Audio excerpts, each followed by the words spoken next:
Terima kasih atas kesempatan yang diberikan. Baiklah, kami dari kelompok Avenue akan mempresentasikan hasil diskusi kami mengenai materi pajak penghasilan badan. Namun sebelumnya saya akan memperkenalkan anggota kelompok kami. Yang pertama, saya sendiri, Sinta Deborah Tamuntuhan dengan NIM 2006 1104035. Selanjutnya, Imiko Elisa Repi dengan NIM 2006 1104031. Pajak penghasilan badan. Pajak penghasilan badan adalah pajak yang dikenakan terhadap orang pribadi atau perseorangan dan badan berkenaan dengan penghasilan yang diterima atau diperolehnya selama 1 tahun pajak. Berdasarkan sifatnya, PPh badan terbagi menjadi dua, yaitu ada PPh badan final dan PPh badan tidak final. PPh badan final adalah pajak penghasilan yang dikenakan atas penghasilan yang diterima atau diperoleh wajib pajak badan berdasarkan Peraturan Pemerintah Nomor 23 Tahun 2018. Sedangkan PPh badan tidak final adalah pajak penghasilan yang dikenakan atas penghasilan yang diterima oleh wajib pajak berdasarkan Pasal 17 dan Pasal 31E Undang-Undang Nomor 36 Tahun 2008 tentang pajak penghasilan. Selanjutnya, hak dan kewajiban wajib pajak badan. Yang pertama, hak wajib pajak badan, yaitu hak mengajukan restitusi kelebihan pembayaran, hak mendapat perlindungan kerahasiaan data, hak memperoleh pengembalian pendahuluan kebijakan pembayaran pajak, dan yang terakhir yaitu hak mendapatkan fasilitas pajak ditanggung pemerintah. Sedangkan untuk kewajiban wajib pajak badan, yaitu yang pertama, kewajiban mendaftarkan diri sebagai wajib pajak sesuai ketentuan perundang-undangan perpajakan. Yang kedua, wajib membayar kewajiban pajaknya. Yang ketiga, kewajiban melaporkan pajaknya. Dan yang terakhir yaitu kewajiban berlaku kooperatif apabila dilakukan pemeriksaan pajak. Jenis-jenis pajak penghasilan badan, yaitu yang pertama, ada pajak penghasilan pasal 21, yaitu mengatur tentang pemotongan dari hasil pekerjaan jasa atau kegiatan dengan nama dan dalam bentuk apapun yang diterima atau diperoleh wajib pajak atau karyawan Anda dan harus dibayarkan setiap bulannya. Yang kedua, itu pajak penghasilan pasal 22, yaitu pajak yang mengatur atas pemungutan pajak dari wajib pajak yang dibebankan pada badan usaha karena melakukan aktivitas perdagangan terkait dengan ekspor, impor, maupun reimport.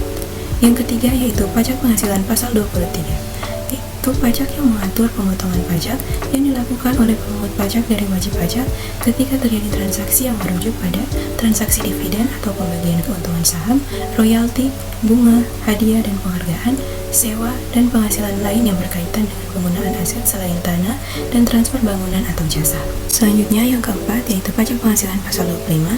Pajak ini mengatur atas angsuran pajak yang berasal dari jumlah pajak penghasilan terutang menurut SPT PPh dikurangi PPh yang telah dipungut serta PPh yang dibayar atau terutang di luar negeri dan boleh dikreditkan. Yang kelima yaitu pajak penghasilan pasal 26. Pajak ini mengatur pajak yang dikenakan atas penghasilan yang bersumber dari Indonesia dan diterima wajib pajak luar negeri selain bentuk usaha tetap di Indonesia.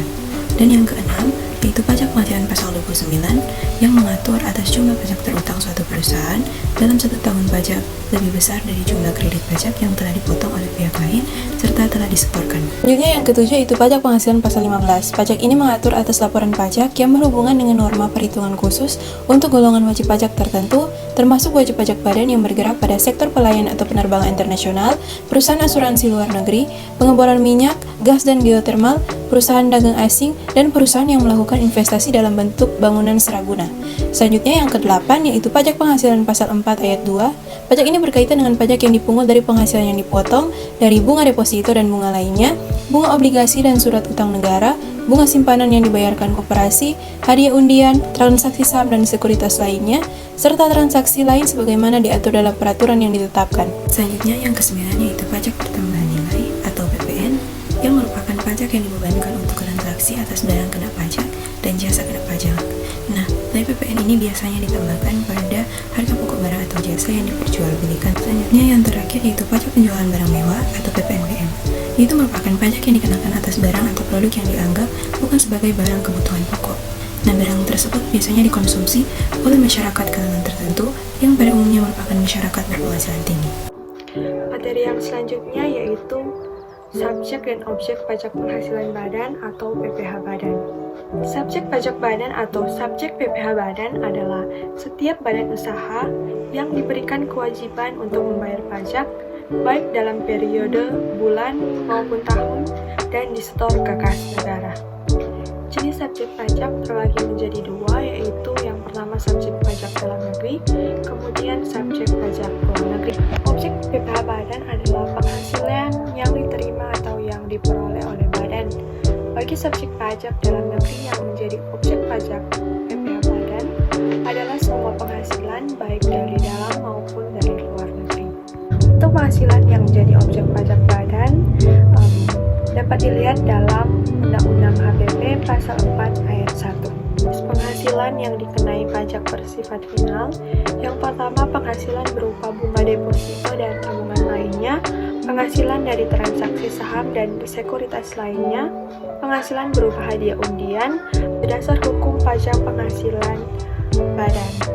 Yang pertama, Undang-Undang Nomor 7 Tahun 1983 tentang pajak penghasilan badan, Undang-Undang Nomor 36 Tahun 2008 tentang perubahan keempat atas Undang-Undang Nomor 7 Tahun 1983 tentang PPh, Peraturan Pemerintah Nomor 46 Tahun 2013, Undang-Undang Nomor 11 Tahun 2020, Undang-Undang Nomor 7 Tahun 2021, dan kemudian beberapa peraturan turunan dalam PMK, Perdijen, dan lain sebagainya, regulasi pelaksananya. Selanjutnya kita masuk pada materi mekanisme perhitungan PPh Badan. Jadi melalui Peraturan Pemerintah Nomor 30 Tahun 2020, tarif pajak penghasilan badan turun secara bertahap, yakni 22% berlaku pada tahun 2020 dan 2021, dan 20% mulai berlaku pada 2020. Hitung pajak penghasilan badan. Yang pertama, kita harus menghitung terlebih dahulu penghasilan yang dimiliki oleh wajib pajak badan. Langkah kedua ini yaitu dengan mengurangi penghasilan pada poin 1 di atas dengan biaya-biaya yang telah dikeluarkan oleh wajib pajak badan. Langkah yang ketiga yaitu mengurangi dengan penyusutan dan amortisasi fiskal. Jadi wajib pajak badan dapat mengurangkan penghasilan dengan penyusutan atas pengeluaran yang diatur dalam pasal 11 ayat 1 Undang-Undang HPP.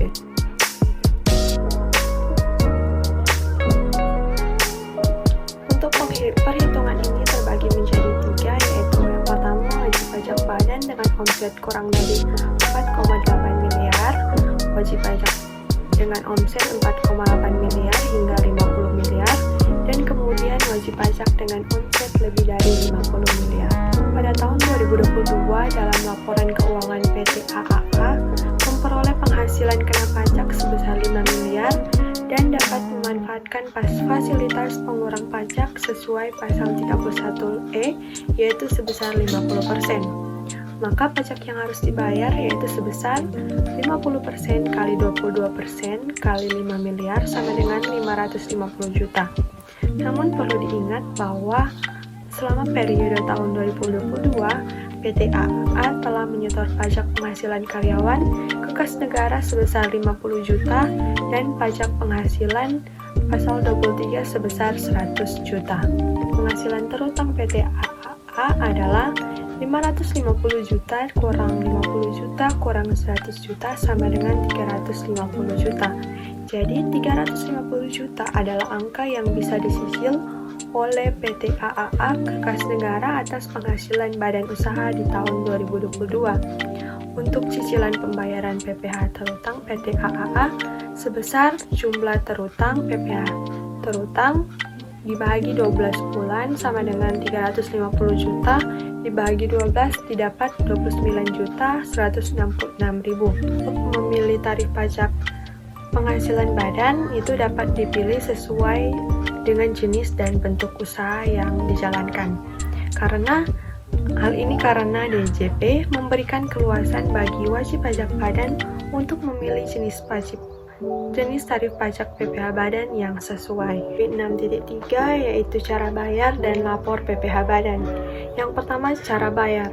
Untuk cara bayar atau setor SSP dilihat dalam link di bawah ini. Demikian hasil presentasi kami mengenai pajak penghasilan badan. Terima kasih.